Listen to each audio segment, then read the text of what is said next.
देश के गद्दार चंद पैसों के लिए, अपने ऐशो आराम के लिए देश की खुफिया जानकारी दूसरे देशों को पहुंचा देते हैं। वहीं दूसरी ओर हमारे जो वीर सैनिक हैं, अपने देश की रक्षा के लिए हमेशा तत्पर रहते हैं, अपनी जान न्यौछावर करने के लिए। इन्हीं देश के गद्दारों में एक नाम जो जुड़ा है, देवेंद्र सिंह ढिल्लों। ये जो देवेंद्र सिंह ढिल्लों है, ये 13 मई 2025 को अपने फेसबुक अकाउंट पर एक फोटो अपलोड करता है। फोटो में वो बीच में है और उसके हाथों में हथियार है और एक मैगजीन है। मैगजीन में गोलियां भरी हुई और उसके अगल बगल 2 आदमी खड़े। जब वो फोटो अपलोड करता है तो जब उसे कहीं दूसरा व्यक्ति देखता है तो पुलिस में शिकायत करता है। ज्योति मल्होत्रा पाकिस्तानियों से मिलती है और पाकिस्तानियों से मिलने के बाद ये जासूसी करने लग जाती है, देश की गद्दार बन जाती है। कोई भी अपराधी कानून से बच नहीं पाएगा, क्योंकि कानून के हाथ बहुत लंबे होते हैं। अपराध किया है तो सजा तो जरूर मिलेगी, आज नहीं तो कल।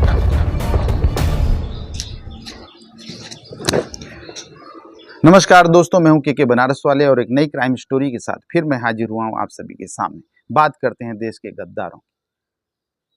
देश के गद्दार चंद पैसों के लिए, अपने ऐशो आराम के लिए देश की खुफिया जानकारी दूसरे देशों को पहुंचा देते हैं।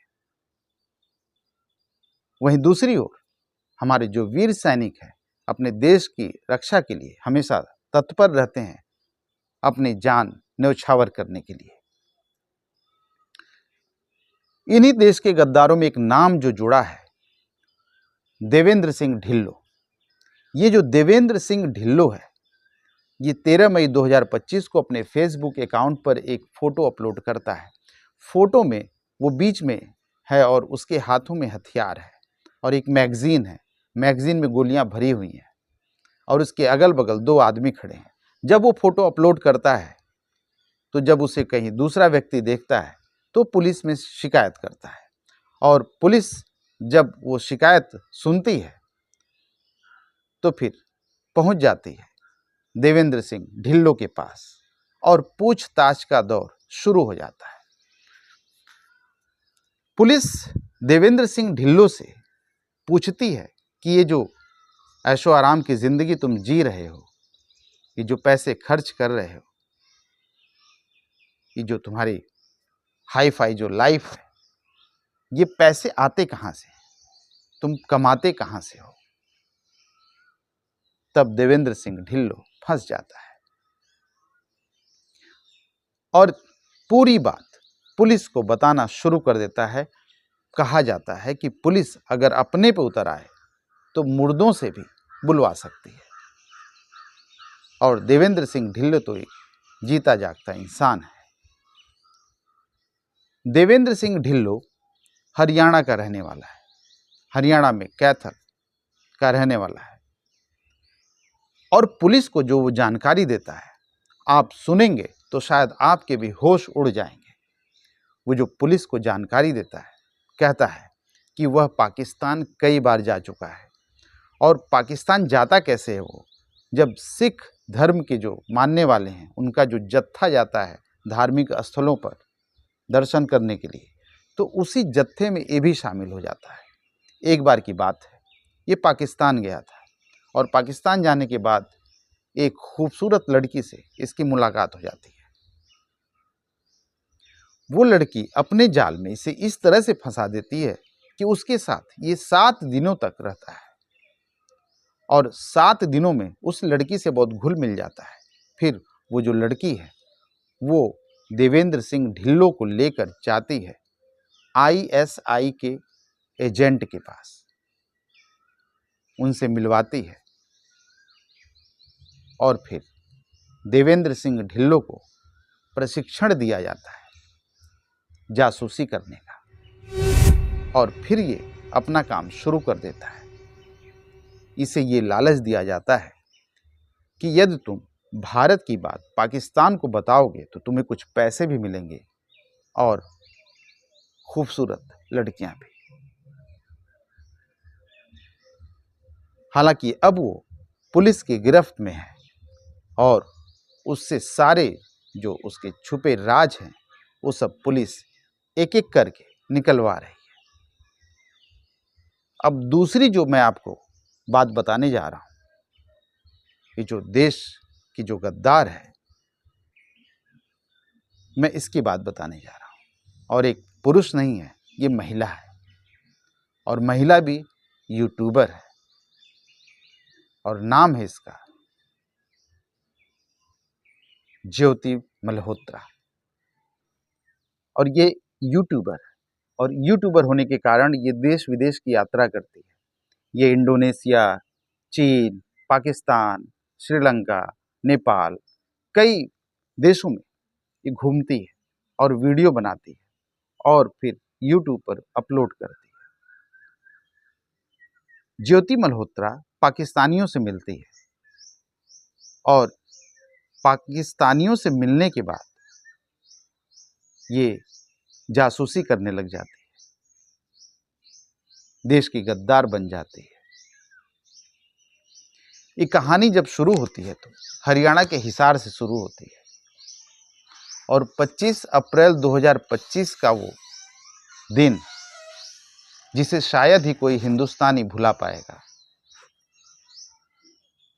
श्रीनगर का वो पहलगाम और पहलगाम का वो जो बैसरन वैली है, वहाँ पर जो 3 आतंकवादी आधुनिक हथियारों से लैस होकर वहाँ दनादन गोलियां चलाते हैं, हिंदुओं को पूछ पूछ कर मारते हैं।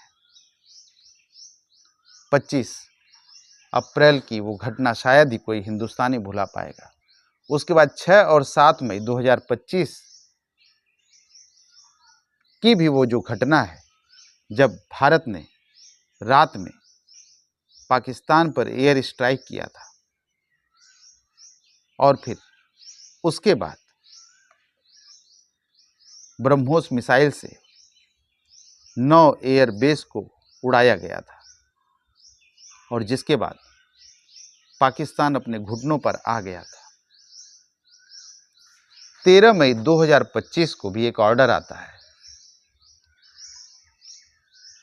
जो दिल्ली में पाकिस्तानी जो कमीशन है उसमें एक ऑर्डर आता है। एक व्यक्ति है जो पाकिस्तानी है जिसका नाम दानिश है, उसके पास एक ऑर्डर आता है कि जितना जल्दी हो सके वो पाकिस्तान को छोड़ दे और फिर कभी दोबारा हिंदुस्तान में दिखाई न दे। और ऑर्डर आने के बाद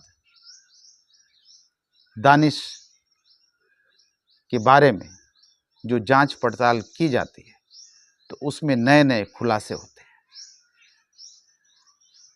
जब पता किया जाता है कि उसके संबंध किन किन लोगों से थे तो उसमें एक महिला भी थी और उस महिला का नाम ज्योति मल्होत्रा था। तो ये जो लड़की है ज्योति मल्होत्रा, ये ज्योति मल्होत्रा हरियाणा के हिसार की रहने वाली है और हिसार में न्यू अग्रसेन कॉलोनी घोड़ा फार्म की रहने वाली है। इसके पिता का नाम हरीश कुमार मल्होत्रा है। ये हरियाणा में कम रहती है, ये दिल्ली में ज़्यादा रहती है और चूंकि ये दानिश से संपर्क में थी और पूरी जानकारी उसको देती थी। अब 15 अप्रैल 2025 को इसको इंडोनेशिया जाना था। 7 घंटे का सफ़र तय करती है। इंडोनेशिया की बाली एयरपोर्ट पर उतरती है। उतरने के बाद वो इधर उधर देखती है तो देखती कि एक व्यक्ति इसका इंतज़ार कर रहा होता है। वो इससे नाम पूछता है, ये उससे नाम पूछती है। फिर वो कार लेकर आता है, उस कार में ये बैठ जाती है और होटल के लिए चल पड़ती है। रास्ते में ड्राइवर से बातचीत भी करती है और फिर अपना वीडियो बनाती है। और वीडियो बनाते हुए वो होटल पहुंच जाती है। होटल पहुंचने के बाद इसका जो पासपोर्ट होता है वो रिसेप्शन पे जमा करती है। वहाँ से रूम की चाबी लेती है, फिर कमरे में जाती है, आराम करती है। आराम करने के बाद कुछ खाने पीने की चीज़ें ये खरीदती है, अपने साथ लेती है। और फिर एक ऐसे स्थान पर, होटल में एक ऐसे स्थान पर पहुंचती है जहां स्विमिंग पूल बना हुआ है। वहां पर कुछ लोग नहा रहे हैं, कुछ लोग बैठे हुए हैं, कुछ लोग लेटे हुए हैं। तो वहां जब ये पहुंचती है तो एक व्यक्ति की तरफ हाथ बढ़ाती है और पूछती है कि तुम कहां से हो। तो जो आदमी रहता है वो बताता है कि मैं पाकिस्तान से हूं, और पाकिस्तान के कराची का रहने वाला हूं। तो ये कहते कि भारत पाकिस्तान भाई भाई, और उसके साथ बातें करना शुरू कर देती है और अपने साथ जो खाने पीने की चीजें लेकर गई हुई होती है वो शेयर करके दोनों खाते हैं। और जब इसकी जांच चल रही है तो ये जो वीडियो है, ये जो जांच अधिकारी है वो भी इसे खंगालने की कोशिश कर रहे हैं। उन्होंने ये देखा कि जो ज्योति मल्होत्रा है इसके जो रिलेशंस है वो कहां कहां तक बने हुए हैं। वो तो बाद में पता चलता है कि जो ये जिस आदमी से बात कर रही थी स्विमिंग पूल के पास, वो आदमी भी आईएसआई का एजेंट होता है। हालांकि ये जो ज्योति मल्होत्रा है ये गिरफ्त में है, तो बता रही है कि ये कैसे पाकिस्तान जाती थी। पाकिस्तान जो ये जाती थी ये भी श्रद्धालुओं के साथ ही जाती थी, और करतारपुर साहिब के साथ भी ये पाकिस्तान गई थी। क्योंकि श्रद्धालु जो होते हैं वो दर्शन करने जाते हैं, और उसी दर्शनार्थियों में ये जो पाकिस्तानी एजेंट होते हैं वो भी उसी में शामिल होकर चले जाते हैं आराम से। इसका जो वीडियो है, वो जो पहला वीडियो इसने अपलोड किया वो 7 अगस्त 2019 का है, और 12 मिलियन लोगों ने इसको देखा था। और लेटेस्ट जो वीडियो है वो 18 अप्रैल 2025 का है, और दोनों वीडियो पाकिस्तान के ऊपर है, और दोनों पाकिस्तान में बना हुआ है। ये बताती है कि जब ये वीज़ा अप्लाई करने गई थी तो वहीं पर इससे मुलाकात हुई दानिश से, और दानिश ने इसको एक टास्क दिया, कहा कि तुम पाकिस्तान के बारे में खूब अच्छा अच्छा बोलो, हम विश्व पटल पर तुम्हारी बात को रखेंगे कि भाई देखो पाकिस्तान में इतना अच्छा अच्छा सब कुछ होता है। तो इसने पाकिस्तान के गुण गाने शुरू कर दिए। हालांकि बेचारी अब गिरफ्त में है तो परेशान हो रही है, रो रही है। अब इसको समझ में आ रहा है कि देश से गद्दारी करने का नतीजा क्या होता है। अभी तक तो ये अलग अलग देशों की यात्रा करती थी, इंडोनेशिया, चाइना, पाकिस्तान, नेपाल, बड़े मजे आते थे, कार में बैठकर वीडियो बनाती थी। लेकिन अब रोज नए नए खुलासे कर रही है। दानिश के संपर्क में जब ये आई, जब दानिश ने इसको टास्क दिया और पाकिस्तान भेजा, तो पाकिस्तान में जो आईएसआई का जो एजेंट वहां पर एक था, अली करके, उससे वो मुलाकात की, और फिर आईएसआई के कई एजेंटों से इसकी मुलाकात हुई अली के बाद। और आईएसआई एजेंट और ये जो दानिश है, ये लोग मिलकर पाकिस्तान में वहाँ जाना, फिर वहाँ पर रहना, वहाँ पर घूमना, अलग अलग जगहों पर वीडियो बनाना, ये पूरी जो व्यवस्था थी यही लोग करते थे। इसको मजा आ रहा था, यूट्यूब चैनल चल रहा था, पाकिस्तान के लोग और ज़्यादा इसको लाइक कर रहे थे, और इसकी ज़िंदगी बड़े आराम से चल रही थी। ज्योति मल्होत्रा की निशानदेही पे पंजाब और हरियाणा से 6 जासूसों की गिरफ्तारी हुई, और इसी गिरफ्तारी में एक और महिला है जिसका नाम है गजाला। गजाला का जो पति है इमरान राजा, 20 मार्च 2020 को हार्ट अटैक से उसकी मृत्यु हो जाती है। और जो गजाला है ये कोटला पंजाब की रहने वाली है। अब ये पाकिस्तान जाना चाहती है। पाकिस्तान जाने के लिए इसको वीज़ा की ज़रूरत पड़ती है। ये जाती है नई दिल्ली, और मिलती है दानिश से। जैसे ज्योति मल्होत्रा दानिश से मिली थी, उसी तरह से ये भी गजाला भी दानिश से मिलती है और दानिश को अपनी कहानी बताती है। दानिश को पता चल चुका होता है कि इसका हस्बैंड मर चुका है। दानिश उसके और करीब जाता है और दोनों बहुत पास आ जाते हैं, एक दूसरे से शादी करना चाहते हैं। और जो दानिश है वो गजाला को अपने मोहरा के रूप में इस्तेमाल करता है, उसको मोहरा बनाता है जासूसी करने के लिए और इसे जासूसी का प्रशिक्षण देता है।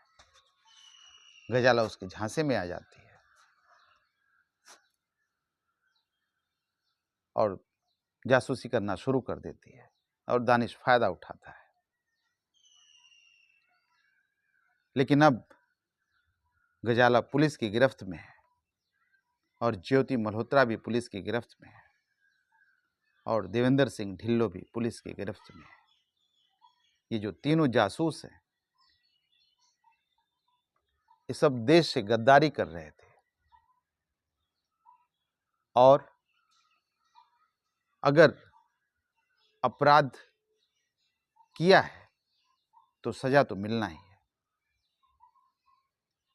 देर भले ही होगा, लेकिन कभी न कभी अपराधी पुलिस के चंगुल में फंसता जरूर है और फिर वो सलाखों के पीछे हो जाता है।